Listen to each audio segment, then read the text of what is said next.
अहम निखिल पालव राजकीय वरिष्ठ माध्यमिक पाठशाला शोभल अष्टम कक्षा छात्र भवतां समक्षे संस्कृत दिवसीय परिश्लोकान् श्रावयामि। उदिते सूर्ये धरणी विहसति पक्षी कूजति कमलं विकसति। उदिते सूर्ये धरणी विहसति पक्षी कूजति कमलं विकसति। नदीते मंदिरे उच्चैर्ढका सरितः सलिले सेलति नौका। पुष्पे पुष्पे नानारङ्गा तेषु उड्डयन्ते चित्रपतङ्गा। धेनुप्राताय यच्छति दुग्धं शुद्धं स्वच्छं मधुरं स्निग्धं।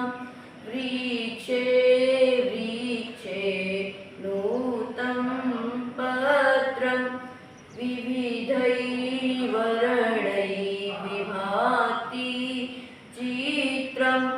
गहने विपिने राघो गर्जति उच्चैः सत्र च सिंहो नर्दति।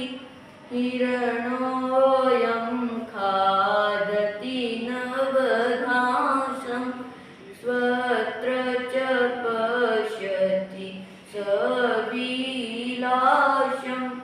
उष्ट्रः तुङ्गं मन्दं गच्छति पृष्ठे प्रचुरं भारनिवहति। घोटकराजः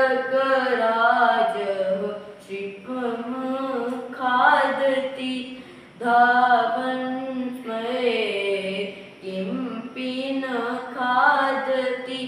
पश्यति भल्लुकीं करयालं नृत्यैः तथैः कुरुतं कुरुतालम्।